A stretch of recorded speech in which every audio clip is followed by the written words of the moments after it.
as you can see, me and my assistant are over here in front of the 265 or the 1500 gallon system, and you know what that means? It must be another Predator Bay update. This is update 3. It has come a long way, long way. Lots of work, but getting super excited. You know, when you start to get closer to the finish line, you really feel it, and that's where we're at. So check out this video, and by the end, I think you'll know what I'm talking about. Okay, we're back with part 3 of Predator Bay. I almost got ahead of myself here. Before I even filmed completing the framing and the sanding and everything like that, I was already starting fiberglassing, so I had to stop myself. We got a little bit of fiberglassing done, but unfortunately, there's a whole lot of fiberglassing to go, and it is my least favorite part, building these tanks. But it is an essential part. It makes especially the seams, you know, where the wall meets the floor and the corners, makes them exceptionally strong, and that's the most likely place to leak.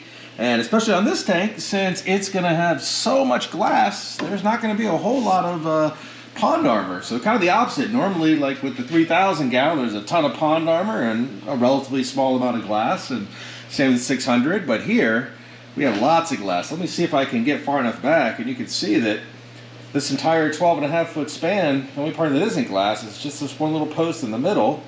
And then the back, the whole part that isn't boxed out there is all glass, so that's a little over 8 feet.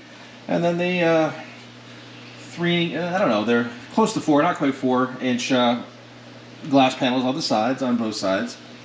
And yeah, so really you only have pond armor over here on the floor of the tank and over here, and the rest is glass.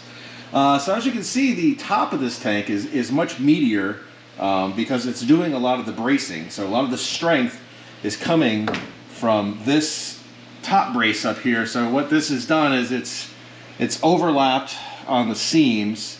There's a mid brace that goes across the back, and then at the end there's going to be cross braces that go across the top and hit the back, the mid brace, and the front. And those will be lag bolted down like you saw in the 600 or like what's in the middle of the 3000 over there.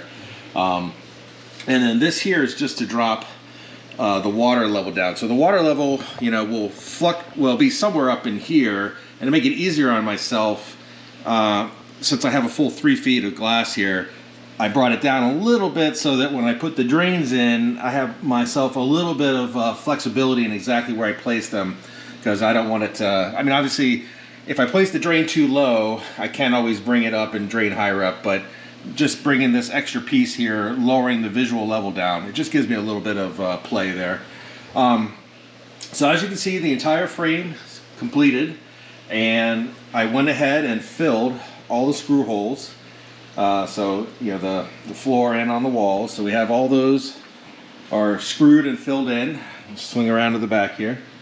And before I do the cutouts for the plumbing, I'll go ahead and do the fiberglassing, because that way I'll go straight through the fiberglass, and that just adds to the strength of the build rather than trying to glass a hole and dealing with bubbles. You would likely get bubbles around an edge like that with a circular hole. It would be tough, or take a lot of sanding, and then you'd probably have areas that didn't have glass anyway, so it wouldn't make any sense. But at any rate, got everything filled and ready for fiberglass, and then as you can see, I already started fiberglassing this side over here.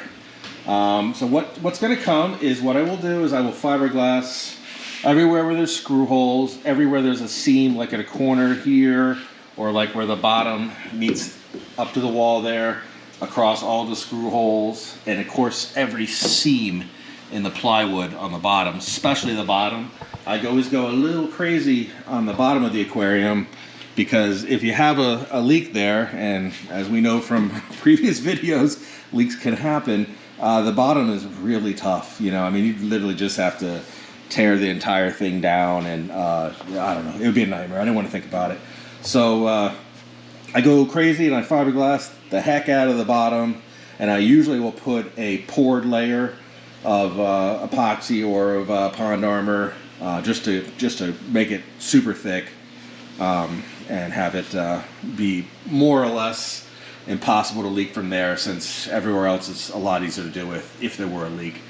The other big thing is I ordered the glass panels for Predator Bay, oh gosh, I want to say 2 or 3 days. This is a Sunday, Easter Sunday, and I ordered those glass panels about midweek, maybe April 1st or March 31st, something like that, the 30th, whatever it was. So those are on their way. You know, they're being made, and hopefully, really, at this point, it's up to me to get the fiberglassing and the epoxy paint done in time, because I think the glass panels are actually going to be here before I'm done with all the coats of Pond Armor. So that is a very cool thing, because there will be no waiting. As soon as I'm done with that, I can give my buddy Big Mike a call, and he can help me get those heavy, thick glass panels in. And we got a lot of them here. We have 5.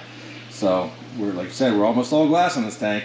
So anyway, we got the fiberglass, the epoxy, the actual glass, and then I'll start working on the plumbing. So we're going to do 3 drain holes here. We're going to do 2 returns over on the other side. And then this eventually here is going to kind of be the closet, but we'll be bringing the piping down. And as you recall, we have the filtration underneath, so we're going to be running our drains over into here and then return up the other side. And then the skimmer is going to pull from here and return oxygenated water to the back of the aquarium, like we talked about. Okay, well, this is it for this stage. Let me get back to fiberglassing, and then we'll check that out. Yeah, I need to start putting some thought into how I want to make this utility closet over here for the filtration. Something to think about. Actually, I got an idea for that. All right, here we go. Fiberglassing is complete. So you know the part of the build where I always complain about fiberglassing? Well, this is the part of the build where I'm relieved, because it is done. I have completely glassed, well, not the entire tank, everything I intended to glass, which is anywhere there was a seam with screws, anywhere there's an area where one surface meets another, so the bottom meeting the wall, one wall meeting the other wall, corner, you know, or a corner for the frame, and everywhere has 2 coats of chopped strand fiberglass. So everywhere that is fiberglass has got 2 coats of that. So very strong. I actually this morning just finished going around and fixing all the flaws, all the bubbles and you know, edges that popped up and all that kind of stuff. So a whole lot of sanding, a whole lot of sandpaper destroyed, and one area here which I just freshly fiberglassed this morning, so that area just wasn't that good. So redid the whole thing. Unfortunately, when you're working on a big tank and you start to get tired, a lot of times the work towards the end of a session isn't as good as the work at the beginning, so always make sure to go back over it and fix it. But so we are glassed. Predator Bay is now ready for the next stage, and that next stage is, well, let me go back. I still need to drill the holes for the drains first and for the returns over there, but that's as relatively easy. The next big milestone is pond shield. So if you remember, every coat of pond shield I do a different color, and the bottom coats are just based on whatever is the cheapest color at any particular time, because the price of pond shield, Pond Armor is different depending on what color you get. So this first coat is some kind of nasty gray color, but we'll never see it again, because the top coat will cover it up. And the reason I do the different colors for each coat is simply just to make it easier to see where I've already covered when I go over the next coat. So if I just kept doing the same color for every coat, it would be pretty hard to tell where you were when you're working. So you could miss a spot and not have the same amount of layers everywhere. But all right, so I mean, I know just watching the video you won't get this, but for somebody who has to do the fiberglassing, I hate fiberglassing. It sucks so much. It is such a pain in the butt, and there's still a lot of cleanup. I've cleaned up in the tank to get it ready for Pond Armor, but just on the floor and stuff, there's all kinds of little fibers everywhere. And still a lot of vacuuming to do and all that kind of stuff, but it is done. The fiberglass is done. As much as I complain about it, it's worth it. It makes it so much stronger. And as any of you have watched episode 17 on the big boy over there, it's important to get it done right, because, let's see, what's the technical term for it? Yeah, leaks really suck. So anything we can do to prevent that. especially on big tanks. Okay, on to pond shield, pond armor. All right, first coat of pond armor, or pond shield, is on the aquarium. A nice, ugly gray color, but the least expensive, so perfect for the first coat. The holes are drilled. We have the two 2-inch drain holes over here and the two 1-inch returns over there. Basically, a big, thick coat of gray pond armor, and it went on really well. I actually did it in the past. A lot of the times I've followed the instructions and I've done it with a little bit of alcohol mixed in to give myself a little more time. But since I was breaking up, rather than doing that, I've just been breaking up smaller batches, making smaller batches, and doing it without the alcohol, and getting a nice thicker paint, so it thins it out a little bit with the alcohol. So it's actually kind of nice because when you're putting the pond shield over fiberglass, you have to rough up the fiberglass, and there's still little parts it's hard to get to, and it doesn't stick quite as good when it's thin. But when the pond shield is put on with the thick recipe, it really sticks really well. So it's actually worked out pretty good, because for a first coat, this is really amazing coverage, very good coverage. So, you know, it's the way to go is definitely to overdo it, but this is definitely overdone. Lots of 2 layers of fiberglass everywhere, lots of extra resin, and then now big thick first coat of pond shield. So I pick up the glass tomorrow, and tomorrow, hopefully, tomorrow the next day, I will be putting on the final 2 top coats of pond shield. So time to get some heavy glass from FedEx Freight and start with the next layer of pond shield. Okay, the glass is on prem. That was no small chore, bringing 5 big sheets of glass. As you can see, they're all kind of layered up here, and then the end pieces are over here, along with lots of plumbing. But the glass is here, and it will be ready to go in as soon as I complete the pond shield layers. So it's no longer gray. We are now white, which is the final color of the aquarium, but this is not the final coat. There is another coat of white pond shield to go on soon. While this was drying and curing, I decided to take a break and start working on a little bit of the plumbing. So as you can see there, I've kind of sort of mocked in. They're not permanently connected, but you can see the returns are there, and over here you have the drains. So let's start with the drains. So starting with the drains, you have basically just an elbow with a strainer on top, and you can see the drain there, and all it does is just push in. So it's all going to be, right now all the plumbing is mocked up, but it's going to be, you know, cemented on the other side. But on this side, there's no reason to do that. So the drains will just be popped in, and the way they're configured is I can turn them, you know, angle them to determine where I want the water level to be over here on the side. So we have the 2 of those right here, and then if we come all the way over onto the other side, we have the 2 returns, and they have the random flow nozzles on them, which are just really awesome.